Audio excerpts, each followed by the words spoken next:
ఇంతవరకు బతికించినావు, నీకు వందనాలు.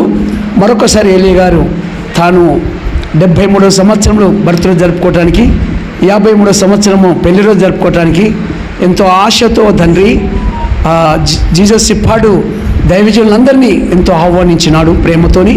అంతేకాకుండా నీ దాసుని కూడా అలనాడు కొర్నేలి ప్రభా పీటర్ని ఆహ్వానించినట్లు ఇల్నాడు కూడా మా అయ్యగారిని ఆహ్వానించినాడు. మరి ఆయనలో నుండి తన కుటుంబ రక్షణ కొరకు, బంధువుల రక్షణ కొరకు, తన సంఘం కుటుంబం బలపరచడానికి ఏం మాట్లాడతారో మీ స్వరం వినిపించమని, మాకు అది అనుగ్రహించమని యేసునామములో అడుగుతున్నాం తండ్రి, ఆమేన్. చప్పట్లు కొడదాం అయ్య గారికి ఒకసారి.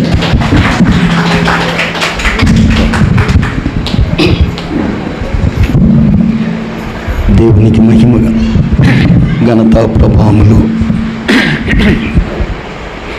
కలుగునుగాక. కూడి వచ్చిన దైవజనులైనటువంటి జాన్పిచ్చయ్య గారికి, నా ప్రియ సహోదరి దైవజనులందరికీ, సహోదరులందరికీ, ఈరోజు పెళ్ళి రోజు చేసుకుంటున్నటువంటి ఏలెన్నకు అక్కకు దంపతులకు, ఈరోజు అధ్యక్షత నడిపిస్తున్నటువంటి ప్రియులన్న గారికి నిండు వందనాలు. Thank you. యేసే మన గెస్ట్ అయితే, దైవజనులే మన హోస్టులు అయితే, యేసుకు మన హృదయం అర్పిస్తే, జీవితమే అంకితమైతే దేవుడు మెచ్చును నిండుగా. అదే అసలైన పుట్టినరోజు పండగ. ఆమె యేసే మన గెస్ట్ అయితే, దైవజనులే మన హోస్టులైతే, యేసుకు మన హృదయం అర్పిస్తే, జీవితమే అంకితమైతే దేవుడు మెచ్చును నిండుగా. అదే అసలైన పుట్టినరోజు పండగ. దేవుని స్తోత్రం. ప్రభు సన్నిధిలో వంట, పంట, మంట అనేటువంటి ఒకటి ఉన్నాయి. వంట, పంట, జంట, మంట. వంట చెడితే ఇల్లాలు రోజంతా అయ్యో ఈరోజు బంధువులు వచ్చే, మా పిన్ని వచ్చే, మేనమ్మ ఈ పొద్దే ఉప్మంతా కూడా సంగటి అయిపోయాయి, ఏమి ఇట్లయిపోయానని ఆ దినమంతా బాధపడతారు. ఈరోజు ఎంత బాగా చేయాలనుకున్న బిర్యానీ ఎంత ఈరోజే చెడిపోయింది అని చాలా బాధపడుతుంది. వంట చెడిపోతే ఇల్లాలు రోజంతా బాధపడుతుంది. పంట చెడిపోతే రైతు సంవత్సరం అంతా బాధపడతాడు. ఈ సంవత్సరం పంట బాయ్, ఈ సంవత్సరం పంట బాయ్, ఈ సంవత్సరం పంట బాయ్. అయితే జంట చెడిపోతే ఈ దేహం ఉన్నంత వరకు బాధపడాలి. జంట చెడిపోతే ఈ దేహం ఉన్నంత వరకు బాధపడాలి. ఈ దేహం ఉన్నంత వరకు బాధపడతాడు. అందుకే జంట చెడకుండా ఉండాలని దేవుడు మీ దాంపత్య జీవితం 50 సంవత్సరాల 53 సంవత్సరాలు 53 సంవత్సరాలు అన్నను దేవుడి కృపలో కాపాడినాడు. దేవుని స్తోత్రం. మంచానికి 4 కాళ్ళు ఉంటే పండుకోవడానికి వీలవుతుంది, కుర్చీకి 4 కాళ్ళు ఉంటే కూర్చోడానికి వీలవుతుంది. అలాగే భార్యకు 4 లక్షణాలు, భర్తకు 4 లక్షణాలు ఉంటే కాపురం సాఫీగా జరుగుతుంది. 1 ఎఫెసీయులకు రాసిన పత్రిక 5వ అధ్యాయం 22వ వచనం 33వ వచనం. ఎఫెసీయులకు రాసిన పత్రిక, స్త్రీలారా ప్రభునకు వలె మీ సొంత పురుషులకు లోబడి ఉండుడి.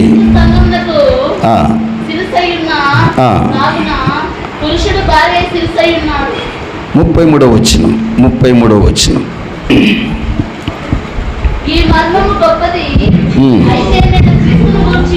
Last line చదువునే.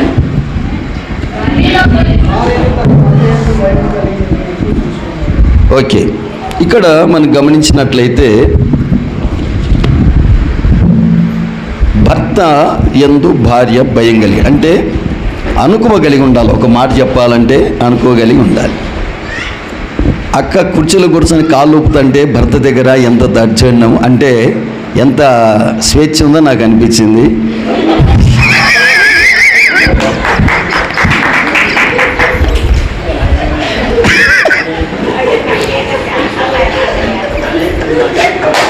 భర్త దగ్గర కాళ్ళు ఊపుతుందంటే ఎంత ధైర్యము, ఎంత స్వేచ్ఛ. నేను తగ్గిస్తాగా చూస్తాను, తగ్గడమే ఊపుతానే.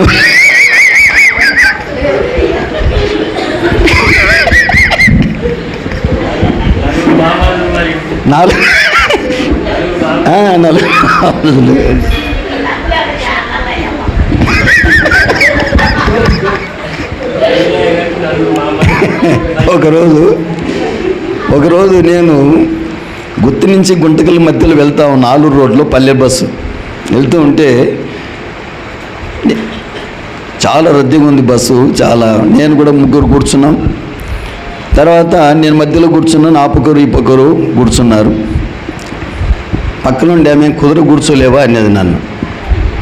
నాకు సడన్గా షాక్ అనిపించింది. ఏంటమ్మా ఏమన్నా ఏందట్టు ఊపుతానే కాళ్ళు అని అంటున్నా. నేను ఊపినానమ్మా. నువ్వు కాబట్టి ఎవరు ఊపినారు అని. నేను 5 జిల్లాలు తిరుగుతూ ఉన్నాను. 5 జిల్లాలు ప్రతి నెల తిరగాలి. మన్నా మినిస్టర్లో రీజనల్ వైస్ ప్రెసిడెంట్గా 5 జిల్లాలు తిరుగుతూ ఉంటాను. తిరిగేటువంటి సందర్భంలో ఒక బస్సు ఎక్కిన చాలా కిక్కిరిసి ఉంది, చాలా ఇబ్బంది. నాకు తెలియదు నేను కాళ్ళు ఊపుతున్న సంగతి నాకు తెలియదు. అక్క కూడా కాళ్ళు ఊపుతున్న సంగతి ఆమె తిరగడంలే.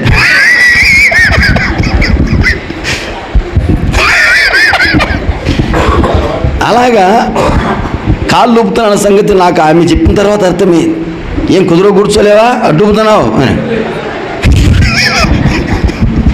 అంటే నేను కాళ్ళు ఊపినానమ్మా. ఊపినావు అంటాను. సరేమ్మా, ఆమె గయ్యాలు ఉన్నట్టుంది నా. సరేనమ్మా ఊపినానా, సరే ఇక్కడి నుంచి ఊపనిలేమ్మా అన్నాను. ఇక్కడి నుంచి ఊపనిలేమ్మా. తెలియదు, నాకు తెలియకుండా జరిగిన పని ఇది, మంచి పని చేసినావు, నీ మనసులో అట్లే పెట్టుకుంటే ఇంకా ఊపుతుందినేమో కనుక చెప్పినావు, చాలా సంతోషం అని. ఇప్పటికి కూడా ఆమె గుర్తొస్తా నాకు. ఎప్పుడైనా కాలు ఎప్పుడైనా పొరపాటున నేను కాలు ఊపినట్టు తెలిసే కాబట్టి ఆమె గుర్తొస్తుంది. అలాగా ఓకే. అనుకువ అంటే ఏంటంటే, ఒకరోజు ఒక ఆమెకు అన్నం పెట్టి ఆమె పోయి దంచుతుందంట. దంచుతూ ఉంటే, అంటే జొన్నలు దంచుకుంటూ ఉంటే ఏమే అన్నాడు. అంటానే అప్పుడు రోకలి పైకి ఎత్తినది ఆమె. పైకి ఎత్తిన ఆమె వెంటనే అట్టును వదిలిపెట్టి వెళ్ళిపోయింది. విధేయత అంటే, అనుకువంటే ఎక్కడికి అనుకోవ. మాట మాత్రము పిలిచిన వెంటనే అట్లనే వదిలిపెట్టి వెళ్ళిపోయింది. అట్లే రోకలి నిలబడి ఉంది. ఆయనకు ఏదో మజ్జిగ మళ్ళీ వేసేసి వచ్చి మళ్ళా రోకలు తీసుకుని దంచుతుంది. పక్కింటి ఆమె చూసిది ఎంత. అది రోకలు నిలబెడితే నేను నిలబెట్టలేనా? ఏమే ఇంకా భర్తకి ఏమే భర్త.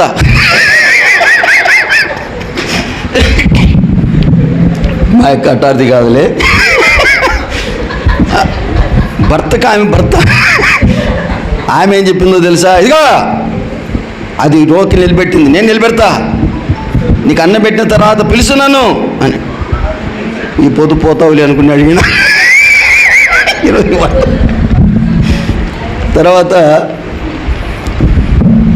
ఏమేమి పిలిచినాడు. పిలిచాలి కాబట్టి రోగులు దాన్ని అంటే కింద బెసిన కింద బెసిన అట్టని పెట్టి లాగుడుసా వెంటనే పైకి లేపి వచ్చేసింది. ధనాన్ని పడింది మీద. తలకాయ భర్త అంటే బొక్క పొల పడింది. లోపల నీకు జరగ వాళ్ళ భర్త నీకు జరగాలి. ఇట్లా అమ్మ ఏం జాచదు. ఆమె నిలబెట్టి నువ్వు నిలబెడతావా? ఆమె ఎక్కడ కనుక ఆమె మాత్రం నేను నిలబెట్టాలనుకుంటే ఎప్పుడు నిలబెడతావు? ఉన్నప్పుడు అంటే ఆమె నేను రోకలు నిలబెట్టిన సంగతి కూడా తెలియదు. వచ్చి మళ్ళీ తీసుకొని దంచుతుంది మామూలుగా, అంతే. వినయం అంటే అనుకోవాలి.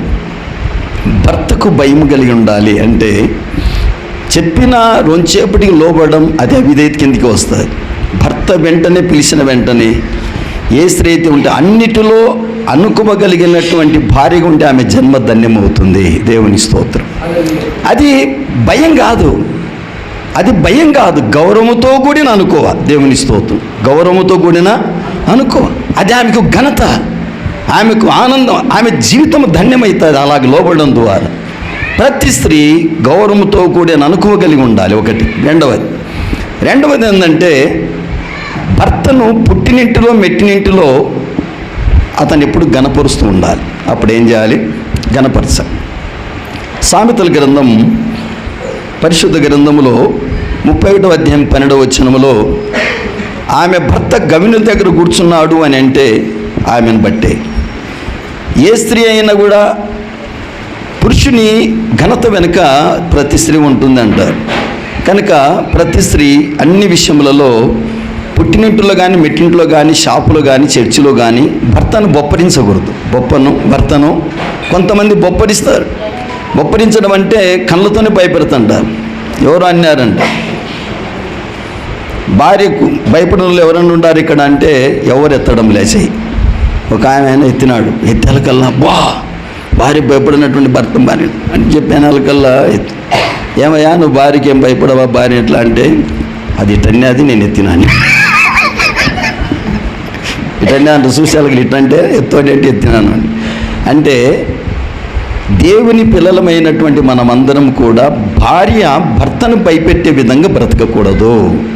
అన్నిటిలో అందరిలో ఘనంగా తన భర్తను చూసేదిగా ఉండాలి. ఒకరోజు ఒక ఆమె షాప్కి వెళ్ళి భార్య భర్తలు పోయినారు. ఇదిగో నీకు ఈ శారీ బాగుంది,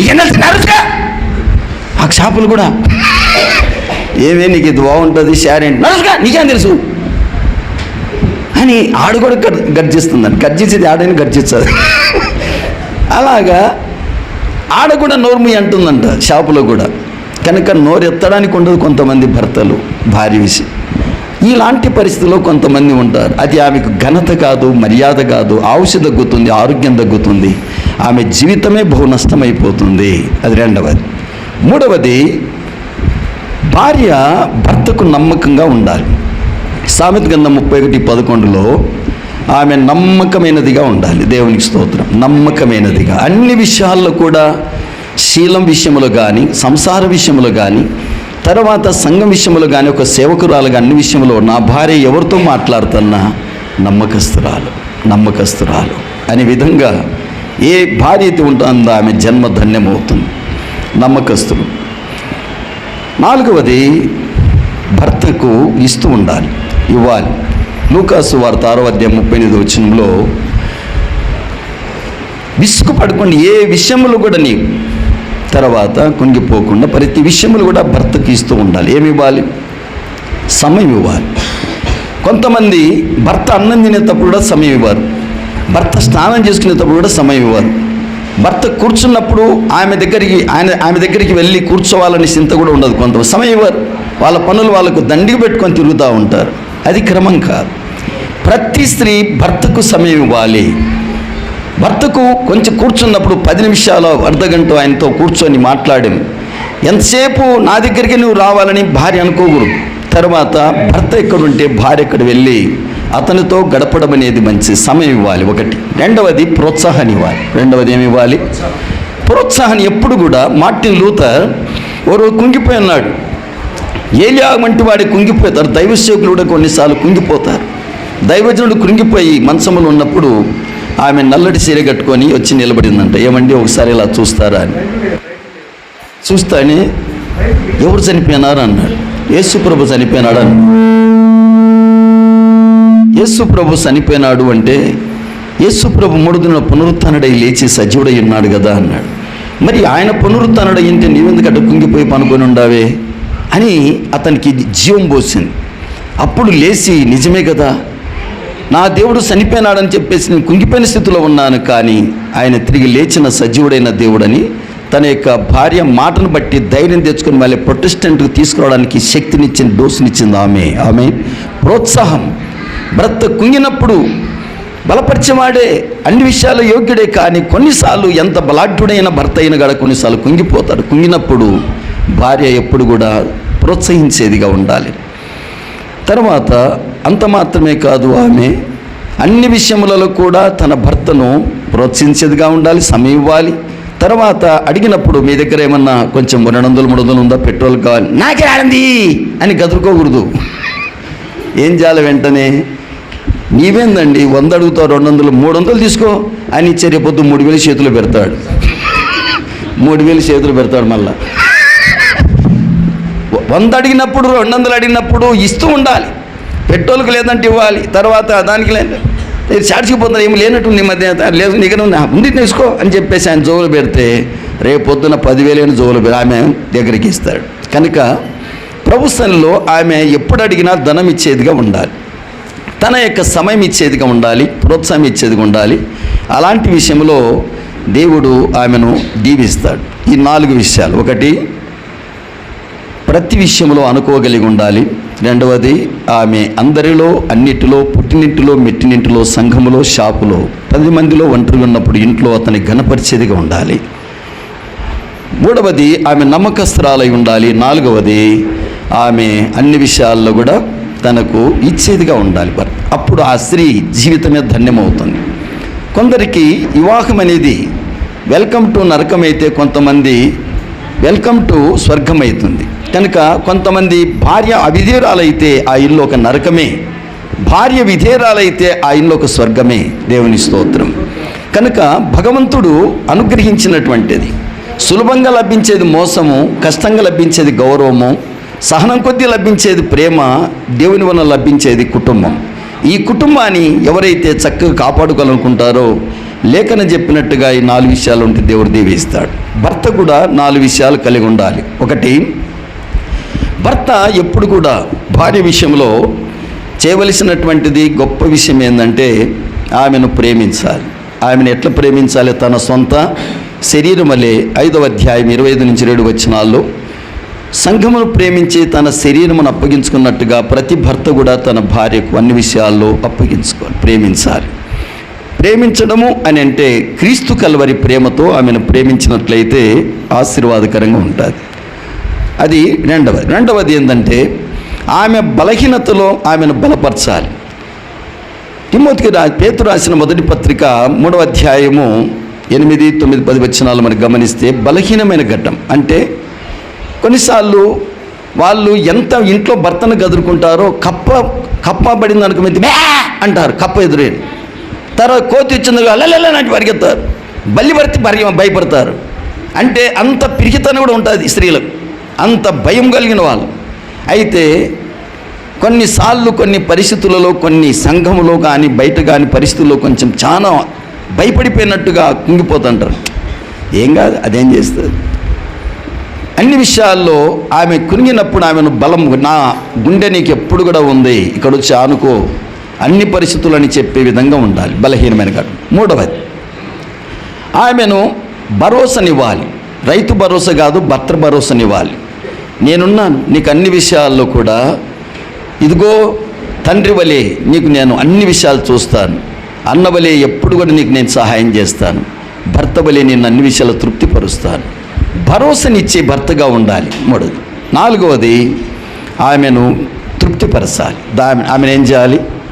అన్ని విషయాలు, కుటుంబానికి శరీరానికి కావాల్సిన విషయాలు ఇచ్చి తృప్తిపరచాలి.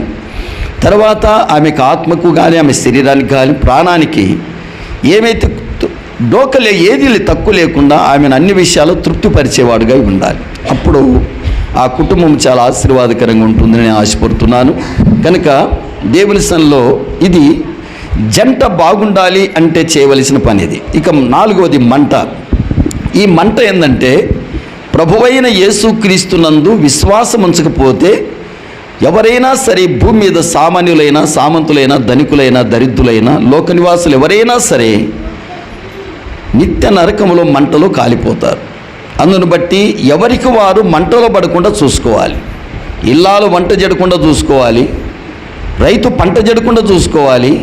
జంట ఇద్దరు భార్య భర్తలు ఇద్దరు వైపులు తప్పులు ఉంటాయి. సంసారం చెడిపోయింది, జంట చెడిపోయిందంటే ఇద్దరు వైపున తప్పులు ఉంటాయి. ఇద్దరూ సరి చేసుకొని ఎప్పటికప్పుడు చేసుకొని ఉంటే ఆ జంట కలకాలం ఉంటుంది. 53 సంవత్సరాల దాంపత్య జీవితంలో ఎన్నో భిన్నత్వంలోనే వాళ్ళిద్దరు అనుకూలం కలిగి జీవించి ఈరోజు మన మధ్యలో కూర్చున్నారంటే వారు ఎన్నో సహించి ఉండాలి, ఓర్చుకొని ఉండాలి. అన్ని పరిస్థితులు అర్థం చేసుకుంటేనే సంసారం ఎంతవరకు సాగింది. దేవుడి మళ్ళీ దీవించునుగాక. ప్రభు సన్నిధిలో ఇక రక్షణ లేని వాళ్ళు ఎవరు మట్టుకు వాళ్ళు యేసుక్రీస్తును నమ్మకపోతే వాళ్ళు నిత్య నరకంలో మంటలో కాలిపోతారు. అందును బట్టి మంట, నీరు లేకపోతే పైరు ఎండిపోతుంది. అలాగనే వాక్యము లేకపోతే జీవితాలు ఎండిపోతాయి. అలాగనే నీరు త్రాగకుండా ఎవరికి దప్పిక తీరదు, ఆహారం తీసుకోకుండా ఎవరికి ఆకలి తీరదు. అలాగే ప్రభు అయిన యేసుక్రీస్తును నమ్మకుండా ఎవరు మోక్షం చేరలేరు. దేవుని స్తోత్రం. వేరే మార్గమే లేదు. కనుక యేసుక్రీస్తును నమ్మకపోతే ప్రతి మనిషి నిత్య నరకానికి వెళ్తాడని బైబిల్ చెబుతుంది. మానవుని జీవితంలో మనుషులందరూ కూడా యోహాను రాసిన మొదటి పత్రిక 3వ అధ్యాయం 4వ వచనంలో మనుషులందరూ ఆజ్ఞ అతిక్రమించినారు. తర్వాత 5వ అధ్యాయం 17వ వచనంలో దుర్నీతి పరులు, ఒకే భార్య మీద మనసు ఉండదు, ఒకే భర్త మీద మనసు ఉండదు, దేవుని మీద మనసు ఉండదు, విచ్చలవిడిగా మనసు పారాడుతూ ఉంటుంది. దుర్నీతి అంటే నీతి తప్పడం, దేవుని విషయంలో నీతి తప్పడం, సంఘం విషయంలో నీతి తప్పడం, భార్య విషయంలో నీతి తప్పడం, సూపుల విషయంలో నీతి తప్పడం, ఆలోచనలు, మాటలు, చెవులు, తర్వాత హృదయ యోచన నీతి తప్పడమే దుర్నీతి. కనుక ప్రతి మనిషి దుర్నీతి పరులై ఉన్నారు. అందువలన నిత్య నరకానికి వెళ్తారు. 3వది మనం చూస్తే సమూయేలు మొదటి గ్రంథము 15వ అధ్యాయము 23వ వచనములో తిరుగుబాటు చేసే స్వభావం మనిషికి, దేవుని మీద తిరుగుబాటు చేస్తారు, సృష్టి మీద అన్ని విషయాల్లో తిరుగుబాటు చేసే మనస్తత్వం మనిషికి ఉంటుంది. తద్వారా అతడు నిత్య నరకానికి వెళ్తాడు. సమూయేలు 12వ అధ్యాయం 23వ వచనములో అతడు ప్రార్థన ఇతరుల కోసం విజ్ఞాపన చేయకపోవడం, కన్నీరు గార్చి ఇతరుల కోసం ప్రార్థన చేయకపోవడం కూడా పాపమే. అలాంటి పాపములు కొంతమంది ఉన్నారు. 5వదిగా మనం చూస్తే సామెతల గ్రంథం 24వ అధ్యాయం 9వ వచనములో దుష్టుని యోచన పాపం. ఎప్పుడు కూడా చెడు ఆలోచనలు, చెడు జీవితంలో ఉంటారు. ప్రియులారా, ఆరోగ్యం బాగుండాలి అంటే 7 విషయాలు కరెక్ట్గా ఉండాలి. 1 గాలి ధర్మం, 2వది నీటి ధర్మం, 3వది వ్యాయామ ధర్మం, 4వది ఆహార ధర్మం, 5వది విసర్జక ధర్మం, 6వది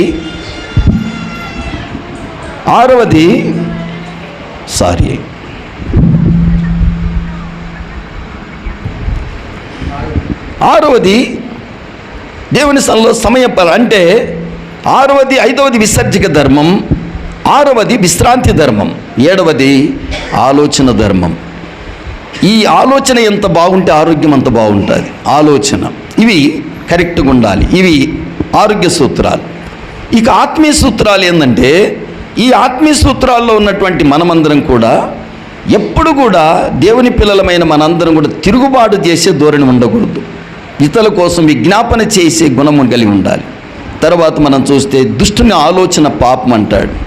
తర్వాత మనం చూస్తే పరిశుద్ధ గ్రంథంలో యాకోబు రాసిన పత్రిక 4వ అధ్యాయం 17వ వచనంలో మేలైనది చేయనిరిగా అలాగూ చేయని వానికి పాపం కలుగుతుంది. కనుక వీటన్నిటిని బట్టి మనిషి నిత్య నరకానికి వెళ్తాడు.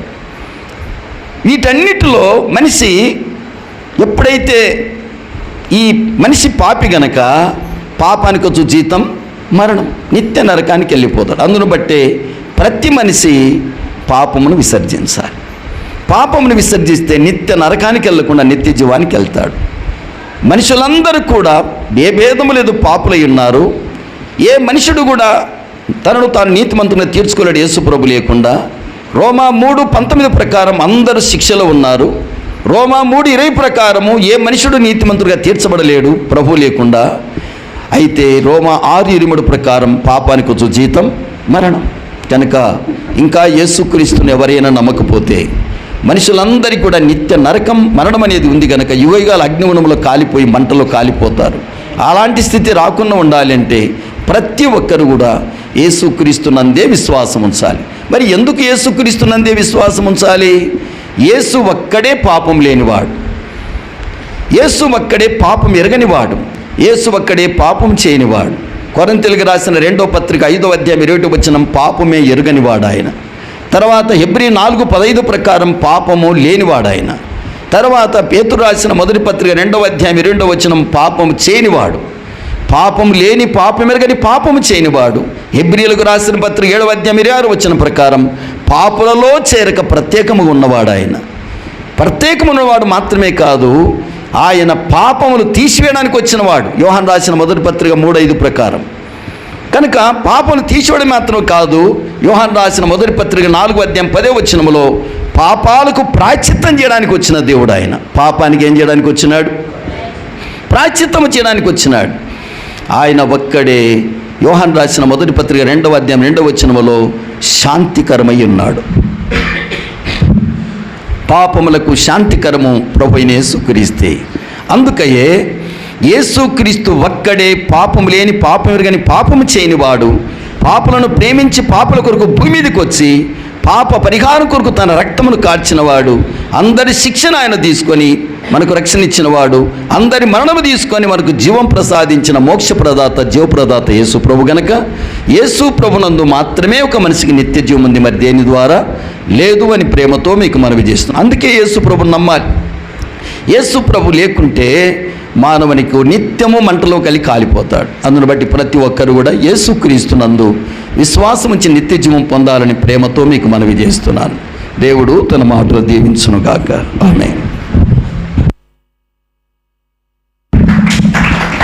ఆమేన్. థ్యాంక్ యూ అయ్య గారు. కళ్ళు మూసుకుందాం, ఒకసారి మనము పరీక్షించుకుందాం. చక్కగా మరి ఏలీ గారు ఆశించినట్లు పరిశుద్ధాత్ముడు తన జీవితంలో మరి తను జన్మించిన నుంచి 73 సంవత్సరాలు దేవుడు భద్రపరిచి కాపాడినాడు.